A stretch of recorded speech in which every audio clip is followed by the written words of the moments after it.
Nagbabalik po ang programang Kaya Mo Yan sa DZRH sa bahagi ito ng ating programang 4:39 ng hapon.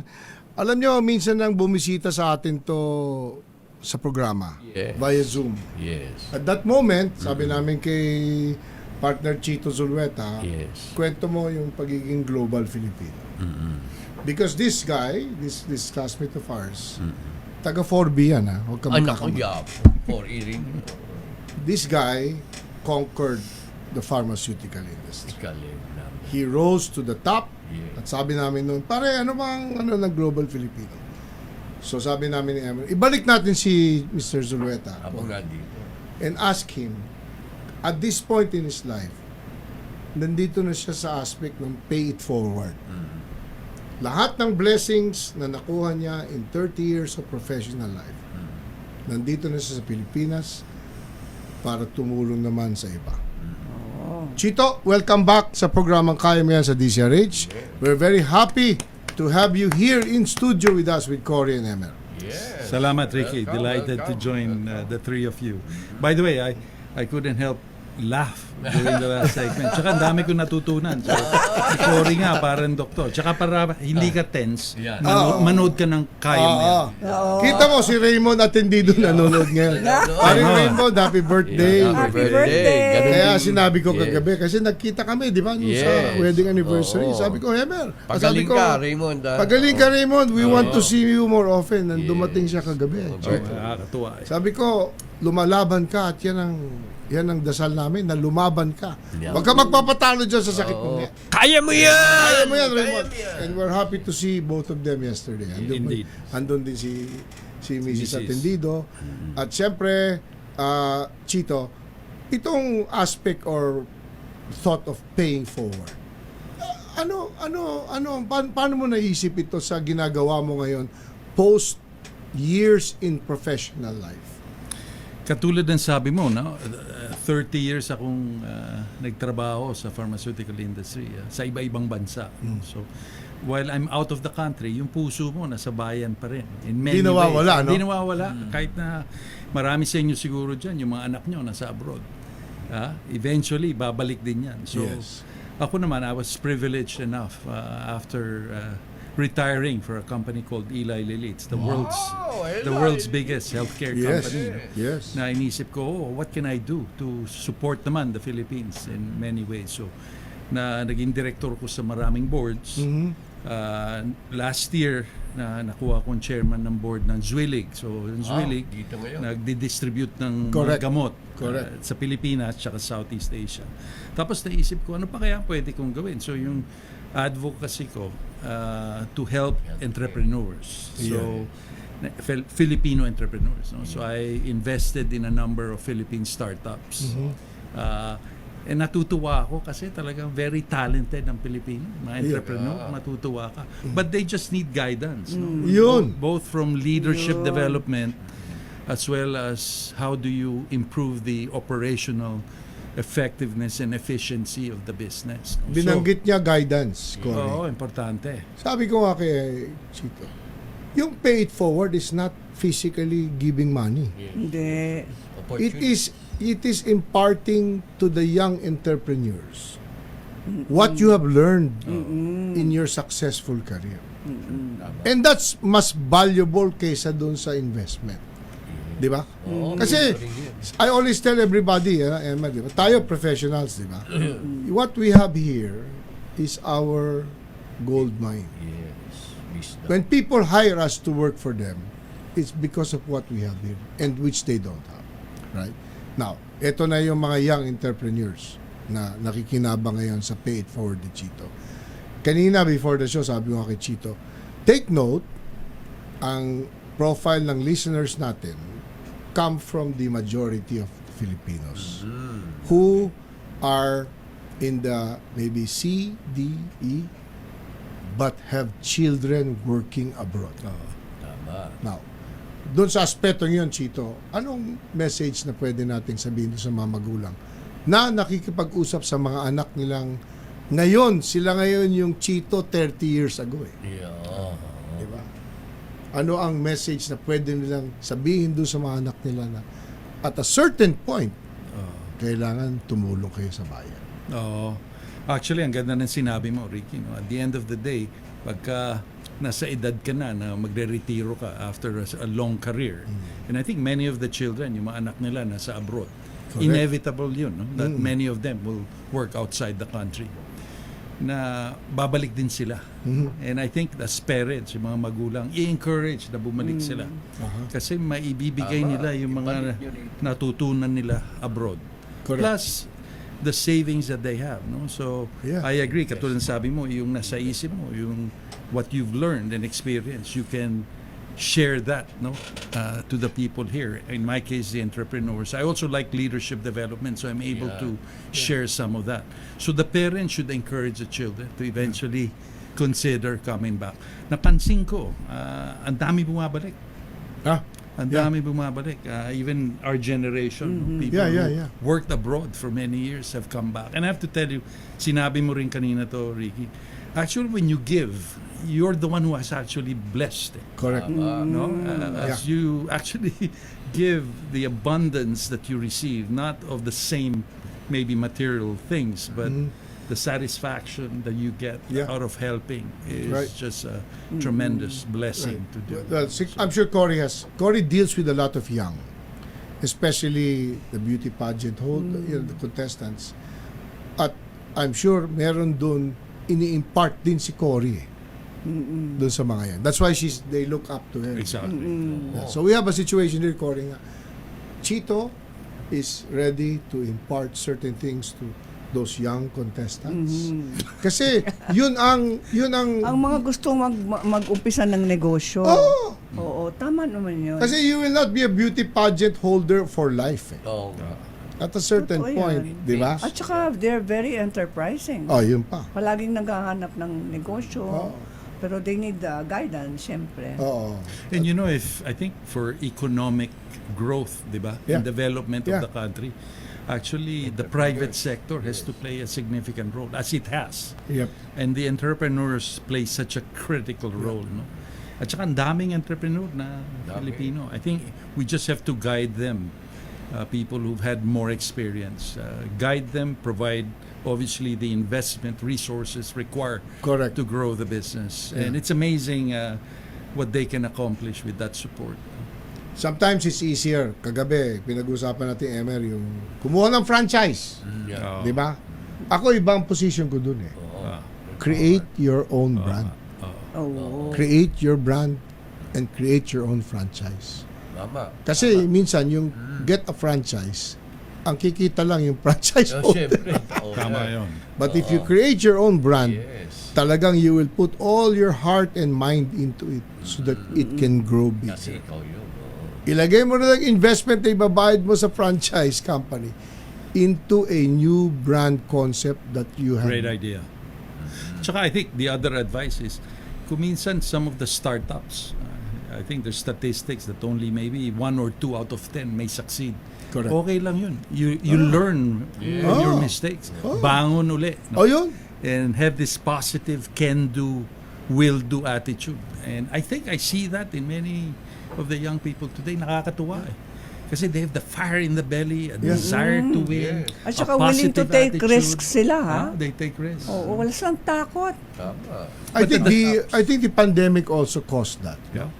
When my children went into raisin bread making, and then they said, Papa, si Tito Emer ba? Si Tito Dondi ba? Baka gusto bumili ng ano.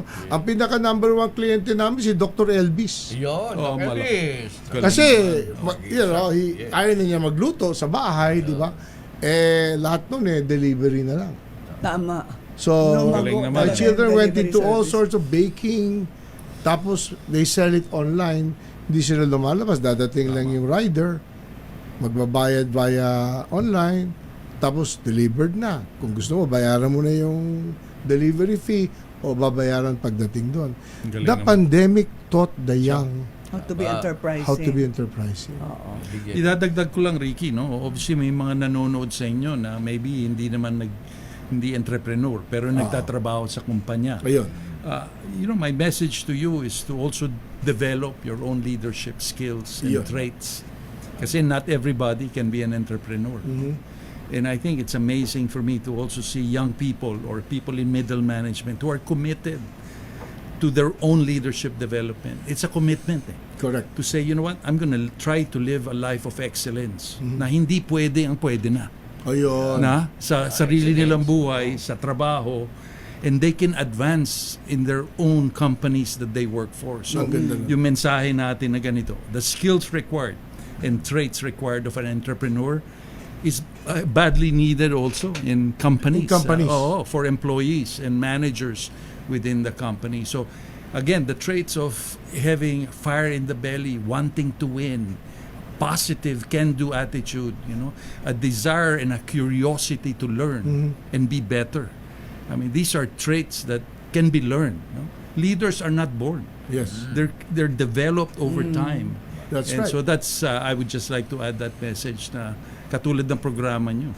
Kaya nila yan. Oo. Yeah, as long as they commit to it.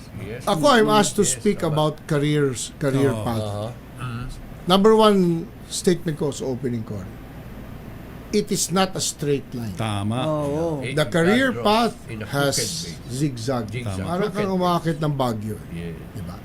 Kasi at a certain point, you're taken by another Exactly. company. Taken by another company. Taken by another company. But all of that collectively is you. Magandang advice. Kaya ang ganda sinabi ni Chito na. Kasi yung iba parang nababurn out. Dahil nasa corporate, 9 to 5 job, di ba? Alam mo ba ako, Chito, I never clocked in. Aba? Even in companies that I had to clock in, I did not clock in. Ayaw mo. I always had a reason. Yeah. And it was never a reason to remove me. Yeah. Because the performance Yun. and the success of your position, the position you hold, merong may proof. Tama yun. Anong clock? Wala. Anong clock? Sabdo. Wala ko. Kasi you're focused on delivering, di ba? Yeah, And performing well. Yes, to deliver. To deliver it. Yeah. Hindi. Leadership. Minsan Alam nandun ka nga, 9 to 5. Meron akong mga empleyado, 9 to 5. wala. Wala namang production. Nag 9 to 5 ka nga, wala namang production. Makikita mo naman, a father of 9 children. Oh, wow. Production yan. Saka galing na leadership niya. Ang tindi nun. You underestimate, the leadership required to run a family of 9 kids. And then also be successful in his own field. Extremely successful. No, and I mean, I have to And a credit. supportive wife. I have to credit my wife's patience and she Napakabait. keeps it together. Diba? Importante yan. Pero tama yung sa ganong, when you're working in a company, look at it as a time to gather experience, knowledge, for in the future magagamit dan for your own business. Tama. Alam mo, idadagdag ko rin. Madalas akong tanungin what are the keys to success in a professional career? Ayun. My case, the business or elsewhere. My advice is over-deliver on the expectations they have for you. In other words, kailangan mag-over-deliver ka. Di ba? Hindi pwede yung kung ano man lang ang hiningi sa yung gawin, yun lang. You should go beyond what is required Correct. to excel. Now, that requires hard work. That requires a different mindset. No? Yeah. And that requires a lot of time, actually, and a commitment. So, Yeah. pero I want to emphasize kasi a commitment to be the very best you can. So, paggising mo na umaga, yun ang focus mo. Wow, this will be a great day. What else can I do to Yeah. to Ganda deliver on my objectives? Ang ganda nun. Importante. Look at it as a great day to gather more experience. Yes. Oh. Because you will use that in the future. Correct. Oo. Pero anong may papayo mo, Chito, para sa mga taong sa tingin nila kulang sila sa self-confidence? Oo. Alam mo, scripture says, as a person thinks, so it will be. No? So, nag-umpisa dito yun. No? Oh. If you think you will fail, you will. If you think you will succeed, you will. So, yun ang kailangan. Alam, palagi ko sinasabi sa mga bata. Actually, the war was not in Afghanistan or Iraq. It's in between your ears. Diba? What you listen to. Tama. Kaya sa umaga pa lang, paggising mo, kailangan iniisip mo, positive thoughts. No? I know, Cory, you preach that as well. No? You share yeah. that. Napaka-importante yun. Kung ano yung naiisip mo, yun ang mangyayari. No, kung isipin mong talo ka, talagang magtalo ang buhay mo. Kung isipin mo, no, I'll be successful. If you're faced with challenges, you can overcome because of your positive can-do attitude. So that would be my advice. You have to manage that, no? What you read, who you listen to, who you hang out with. Kung puro chismis lang pag wala, di ba? So I'm a big believer. I suggest to be readers. No? Leaders are readers. Leaders are readers. Oh, so Love to kailangan read, yes. and read Love the to right thing that builds you up. No? Tsaka be an engager and motivator of other people and be thankful for the life that you have. Kahit na naghihirap or things are not well. If you have a thankful heart, it's amazing that you're able to move forward. I agree. Pasasalamat. No? When this laking program bagay. was conceptualized, yun ang battle cry ko, na I want a program that will constantly remind people na whatever it is, kahit ano man yan, kaya mo yan. Oo nga, no? Tama-tama yung inyong... Binanggit ni Chito at that moment na medyo hindi maganda. For whatever reason, the decision made was not good. Move on. Laban lang. Move on. Tayo. Kaya mo yan. Tayo, move on, kaya mo yan. Di ba? Kasi people are swamped with negative stuff within a week. Kaya as much as possible tayo dito. Yung mga hard news the past week, hindi na natin masyado tinatalakay dito. Kasi 24 oras na sa DCRH yun 24 oras na pa ulit-ulit, yung news, ganyan. Yung laban nito, laban yan, yung intriga, yung kiboloy, yung Alice Guo. Hindi na natin pinag-uusapan sa DCRH, kaya mo yan. Kasi bugbog na yung tao. Dito, merong iba. Positibo to. Merong positive, may health, may inspiration. We try to draw inspiration from people that we know have succeeded and are now in a position to inspire others. Well said. Yun, Chito. Kaya sabi nga namin dito, di ba, Cory, kaya mo yan. Di ba? Kahit ano yan, di ba? Bakit dumating si Emer sa buhay natin? Di ba? Kasi Ano sagot mo ron? Ang sagot ko doon, hindi ko maalala.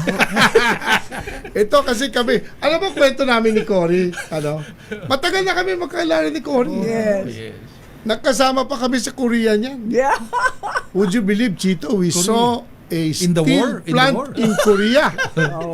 We were invited by the Hyundai. automotive giant Hyundai Kia. Ang ganda ng we visited tour the plant, we visited the car plant, and they brought us to the steel plant. My Wow.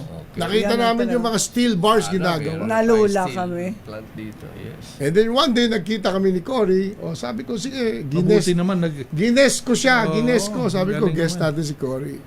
Sabi ko, Cory, huwag ka na siguro mag-guest. Mag-co-host ka na dito. How long has it been na ba? Gaano katagal na ba? Well, I think 2 years na si Cory. 2 years. Oo. Dalawang Kasi taon. ano yan, di ba? 2022 ata o 2023. Tapos, sabi namin, kailangan natin ng pangatlo. Nakita naman Isa namin pang si gwapo. Emer. Pwedeng Leader to. Ganun. Si Hindi. Emer, leader Magpapatawa to. sa amin. Alam ba sa totoo lang, ito, komedyante ito Oh, pero Ito, I'll leader tell you yan. ito, he'll hear it from me now. This guy's a comedian. But the the spirituality and the reminder he brings to us, Yes. And he's the example of somebody with such positive attitude and Yes! energy. Parang pare yan Parang ano yan? Parang Di ba? pare. palagay ko kung hindi na ni Marge ito, naging pare ito eh. Oh, yun. Ewan ko lang. medyo duda na ako ron. Sige, brother. Brother. Siguro, ewan lahat ko. tayo magagaling. Lahat tayo. Hindi, nag-gel kami Oo. tatlo.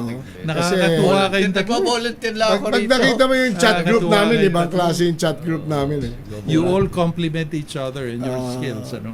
But you know, in your style. but in Chito, in life, that's what it is. You need to compliment. That's a good point. You Good cannot go. reminder, You cannot go. Number one, you cannot go against the flow of Mother Nature. That's number one. Because Mother Nature brings everything together. The moment you try to go against that flow, Pero alam mo, that applies to companies, how important it is. Yung sinabi ni Ricky, that you need to build a team that complements each other, Correct. the skills. Ano? So the same example you have here. For entrepreneurs and company leaders, you have to think, what do I need to supplement and complement the team that I have? Para makompleto ang buong team. Not everybody has the same role and the same skill set. So, That's good right. reminder. No, even that you're right, no? And you've seen it in the big corporations that you've been with. Merong keeps it together. Di ba? Kasi not all corporations and not all officers of the corporation agree with each other. Correct. But when you're in that boardroom, di ba, Chito? We have to live here in agreement on As a team. on what we are going to do moving forward. Importante yun. Di ba? Kasi kung hindi, A house divided by itself will not prosper. Yes. But the converse is true. A house united Oh, will Correct. succeed. So, importante na katulad ng sabi mo, as a team, you move forward. which is also the Silverde, Yeah, Exactly. what we're trying Mga to. high school boys, naging sama-sama. Kahit sabihin mo, nagsisigawan, Masasaya. nagmumurahan. Tapos na. At the end of the day, 100,000 ka, 100,000 ka, 100,000. Yan ang multa. May multa.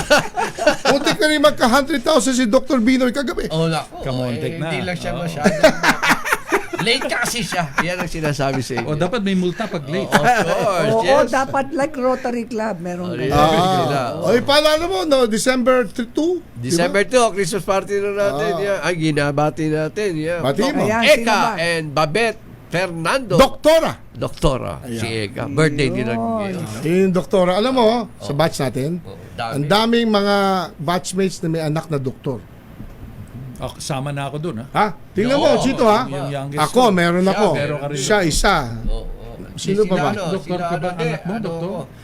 Doktor of hindi. Ibang doktor yung anak. Iba yung nakilala mo, Hindi, doktor na kaya kasama nga niya. yung mga medical mission, Yes. eventually, we envision, sabi ko kay Dr. Oh, Elvis, maganda yun. puro mga anak na mga Silverde, magme-medical mission. Ang sabi, 4 o 5 sa Parang batch natin ganun ng eh. doktor. Oo, Parang ganun. dami. Gap Legaspi yan ng PGH. Ay, So, siyempre. alam mo naman. Maganda ka po sa'yo, Gap. You're doing a great job sa PGH. Yes. Siguro dapat, Chito, minsan bisitahin natin si Gap. Siguro nga. Tama. We'll bring you there. I hear excellent things he's done Yeah. with the PGH. Yeah. So, Of course. dapat bisitahin And you know, natin. there's probably something he can talk to you about. That'll be help. excellent. Yeah, good But, idea. you know, at this point, we want Chito to say his Yung mga- message. Yes. Not parting words, kasi I'm sure he'll be back. Chito, you have the opportunity to talk to our listeners and our televiewers. Your message for us today. Salamat, Ricky. And again, delighted to be part of this. Nakakatuwa na makasama kayo rito.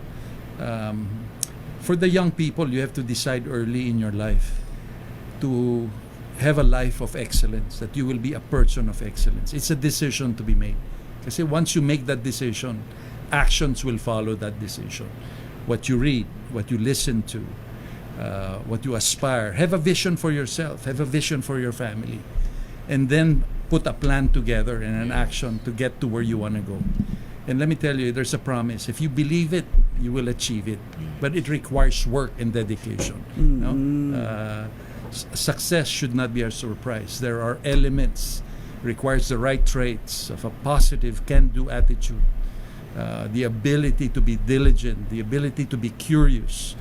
And so I encourage you to do that. Build the right foundation, but it happens every day. The decisions you make every day in your life will make the difference. And then you'll be surprised. Years after you go, wow, what happened? Why did I achieve what I achieved? It's because of what you've done day by day. The converse is true. If you don't, you will realize, you will wake up one day and say, what happened to my life? So decide now. And it's never too late, regardless of your age. No? Ganda nun. Continue to do well. Never too late. At kaya mo yan. Kaya mo yan? Welcome our fourth host of Nako. Global. Sa Miami tayo mag-host. Thank you for coming. Sa puntong yan, 5:03 ng hapon. Delighted. Maraming salamat, Mr. Chito Zulueta. And thank you for Maraming your salamat kay Chito. for your the words of wisdom and the sharing of how to pay it forward. dito po sa DCRH Kami.